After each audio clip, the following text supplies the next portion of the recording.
오늘 같이 보실 말씀은 마태복음 20장 30절로 34절까지 말씀 한 절씩 교독하겠습니다.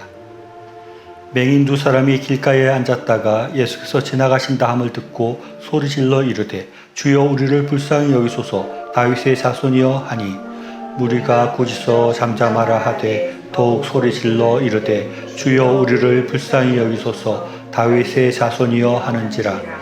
예수께서 물러서서 그들을 불러 이르시되 너희에게 무엇을 하여 주기를 원하느냐. 이르되 주여 우리가 묵드르기를 원하나이다. 예수께서 불쌍히 여기사 그들의 눈을 만지시니 곧 보게 되어 그들이 예수를 따르니라.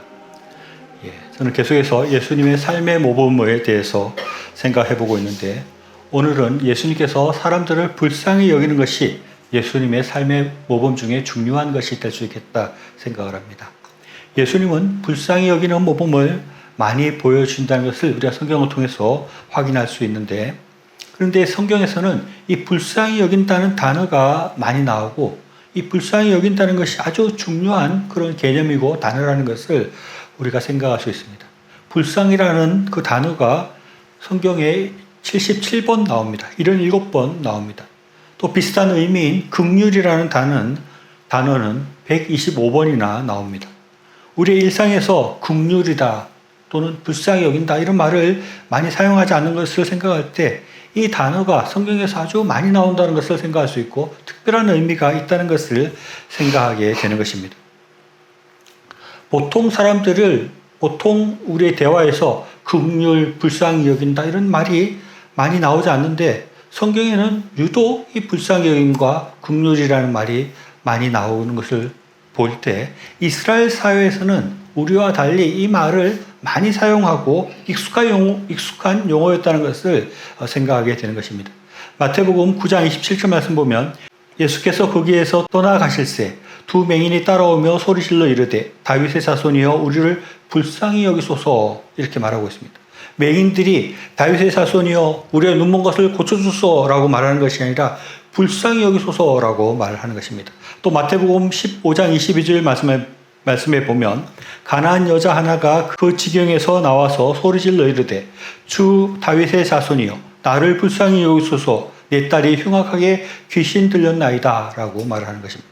여기서도 가나안 여인이 단순히 내 딸의 귀신 들린 것을 고쳐주소서라고 말하는 것이 아니라 나를 불쌍히 여기소서라고 말합니다.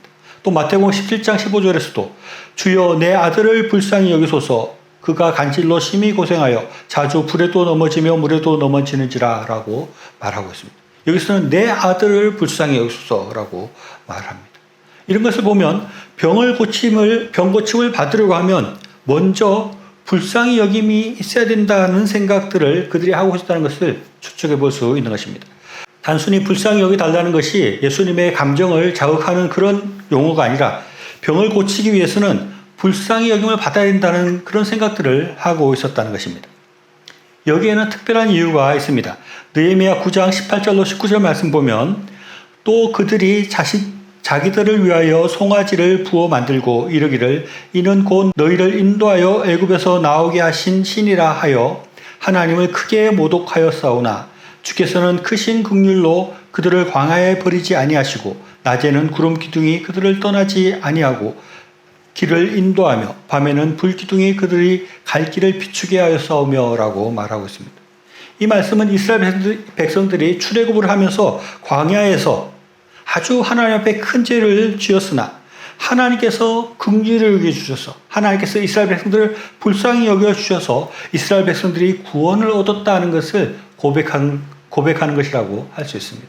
또 시편 40편 11절 말씀 보면 여호와여 주의 긍휼을 내게서 거두지 마시고 주의 인자와 진리로 나를 항상 보호하소서라고 말하고 있고, 시편 27편 7절에서도 여호와여 내가 소리내어 부르실 때에 들으시고 나를 긍휼히 여기사 응답하소서라고 말합니다. 이스라엘 백성들은 하나님의 긍휼하심과 하나님께서 불쌍히 여기심으로 자신들이 이제까지 살아있다고 생각을 하고, 또 하나님의 은혜를 입기 위해서는 하나님의 불쌍히 여김이 필요하다는 것을 늘 생각하고 살았다는 것을 알 수 있는 것입니다.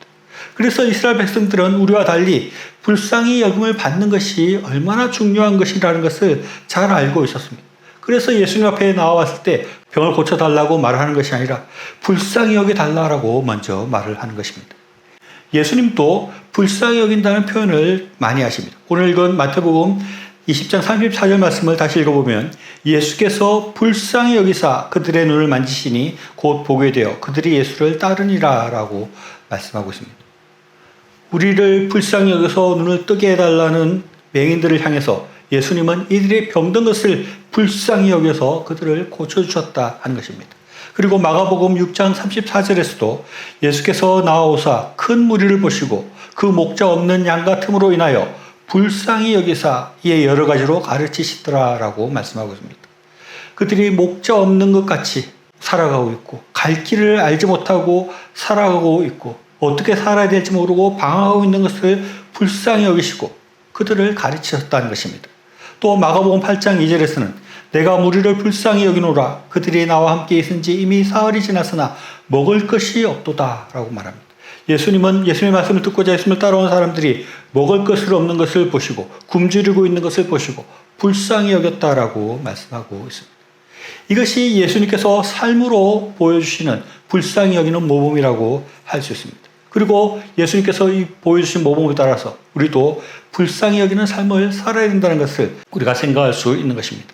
그래서 우리는 예수님을 따라서 불쌍히 여기는 삶을 살려고 노력해야 합니다. 우리 주변에 병든 자들을 불쌍히 여겨야 되고 우리 주변에 굶주린 자들이 있다면 불쌍히 여겨야 되고 또 우리 주변에 갈 바를 알지 못하고 방황하고 있는 사람들이 있다면 그들을 불쌍히 여겨야 하는 것입니다. 그리고 예수님께서 그들을 단순히 불쌍히만 여긴 것이 아니라 그들을 도와주시고 그들의 문제를 해결해 주신 것처럼 우리는 또 굶주린 자들에게 먹을 것을 주고 병든 자들을 고쳐주고 방황하는 자들에게 하나님의 말씀을 전해서 진리의 길로 인도해야 하는 것입니다. 그런데 여기서 중요하게 우리가 생각해야 할 것은 불쌍히 여기는 마음을 가지는 것입니다. 우리가 불쌍한 사람들을 돕는다고 할 때 가장 중요한 것은 진심으로 불쌍히 여기는 마음이 우리 안에 있는 것입니다. 예수님이 말씀하시는 불쌍히 여기는 마음의 원어적인 뜻은 창자가 끊어질 것 같은 고통으로 상대방을 가엾게 여기고 동정하는 것이다 하는 그런 뜻입니다. 즉 그들의 고통과 아픔을 같이 아파하고 같이 느끼는 그런 의미를 말하는 것입니다. 우리가 그냥 조금 동정하고 조금 불쌍하게 생각하고 마는 것이 아니라 그들이 당하고 있는 아픔을 우리도 똑같이 느끼고 그야말로 창자가 끊어질 것 같이 가슴 아파하고 같이 슬퍼하고 그들의 고통을 같이 생각하는 그런 마음이 있어야 한다는 것입니다. 우리에게 이렇게 다른 사람의 아픔과 고통을 같이 느끼는 그런 마음이 있어야 되는데 그런데 이것이 실상의 우리의 삶 가운데서는 쉽지 않을 때가 많이 있습니다. 요즘 TV를 보면은 구호단체 후원을 광고하는 것들이 너무 많이 나옵니다. 아프리카에 굶주리고 있는 아이들을 보여주고 또 흙탕물을 먹고 있는 아이들을 보여줍니다. 그런 장면이 나올 때 저는 금방 채널을 돌려버릴 때가 많은 것 같습니다. 일단은 너무 빈번하게 이 광고들이 나오고 마치 이 구호단체가 상업 광고하듯이 자기들 후원금 받으려고 너무 상업적으로 한다는 그런 마음이 들어서 그런 것이 보기 싫어서 돌릴 때가 있습니다. 그런데 그런 여러 마음들 가운데 이 어려운 사람들의 아픔을 같이 공감하는 것이 너무 힘들고 피하고 싶은 마음 때문에 채널을 돌리는 경우도 분명히 있는 것 같습니다. 사실 우리가 모든 그런 구호 광고가 나오는 것을 따라서 다 같이 아파하고 그 나올 때마다 뭔가를 고통을 느끼는 것 그런 것은 힘든 일입니다. 그럴 수도 없습니다. 그 구호단체에서 보여주는 것 따라서 모든 것을 다 아파하고 맨날 전부 다 돕고 그럴 수가 없는 것입니다. 그런데 중요한 것은 우리가 그렇게는 못한다 하더라도 최소한 우리 주변에서 우리 이웃들 가운데 굶주리는 사람 또 아픈 사람, 방황하는 사람들을 외면하지 말아야 된다는 것입니다. 우리 주변에서 일어나고 있는 그 아픔들을 우리가 돌아보고 같이 불쌍히 여기는 마음이 있어야 한다는 것입니다. 우리가 뭐 TV에 나오는 그런 것까지 아프리카에 있는 사람들까지 다 도울 수 있으면 좋겠지만 그렇게 할 수 없더라도 최소한 우리 주변에 우리 눈에 보이는 가까운 사람들이 아파하고 고통당하고 있고 방황하고 있는 문제들은 우리가 그것을 외면하는 것이 아니라 같이 아파해주고 그들을 불쌍히 여기는 마음을 가져야 하는 것입니다. 그런데 정작 우리의 이웃들, 우리 주변에서 만나는 사람을 불쌍히 여기는 것도 쉽지 않을 때가 많이 있습니다. 그들의 아픔과 슬픔을 불쌍히 여기고 그들을 돕기보다는 그들을 불쌍히 여기지 않으려고 하는 마음이 들 때가 많이 있고 돕지 않으려는 마음이 들 때가 많이 있습니다. 그러면서 우리 마음속에는 저들이 나에게 호의를 베푼 적이 없는데, 저들이 나에게 이렇게 잘못한 일들이 있는데, 그러면서 나이가 불쌍히 여기려는 마음을 접어버리고 그들을 도우려는 마음을 우리 마음속에서 지워버리게 되는 경우들이 많은 것입니다. 그래서 우리는 이웃들의 아픔을 불쌍히 여기지도 않고 돕지도 않는 그런 때가 많이 있다는 것입니다. 지난주 본 말씀인데 마태복음 18장 32절에서 33절에서는 이렇게 말씀하고 있습니다. 이에 주인이 그를 불러다가 말하되 악한 종아 내가 빌기에 내가 내 빚을 전부 탕감하여 주었거늘 내가 너를 불쌍히 여김과 같이 너도 내 동료를 불쌍히 여김이 마땅하지 아니하냐 이렇게 말씀하고 있습니다. 우리가 하나님 앞에 10,000달란트를 탕감받은 사람인데 우리에게 조그마한 100달란트 빚진 사람을 불쌍히 여기지 않고 그들을 미워하고 그들을 징벌하려고 하는 것은 옳지 않다는 것이 예수님의 말씀인 것입니다. 우리의 이웃들이 비록 우리에게 잘못한 것이 있다 할지라도 그들은 우리에게 호의를 안 풀었다 할지라도 우리는 그들을 불쌍히 여겨야 하는 것입니다. 그들이 우리에게 섭섭하고 우리에게 악한 일을 했다 할지라도 우리는 그들을 불쌍히 여겨서 그들의 아픔을 도와주고 그들의 궁핍함을 도와주고 그들의 방황을 도와주어야 하는 것입니다. 왜냐하면 우리가 그들에게는 용서를 받던 일이 없다 할지라도 우리는 하나님께로부터 용서받은 자들, 하나님의 큰 긍휼로 인해서 큰 은혜를 입은 자들이기 때문에 우리는 우리 이웃들을 그렇게 도와야 하는 것입니다. 앞에서 이스라엘 백성들이 불쌍히 여기달라는 말을 많이 한다고 했는데 이런 태도는 우리가 본받아야 될 좋은 모습이라고 할 수 있습니다.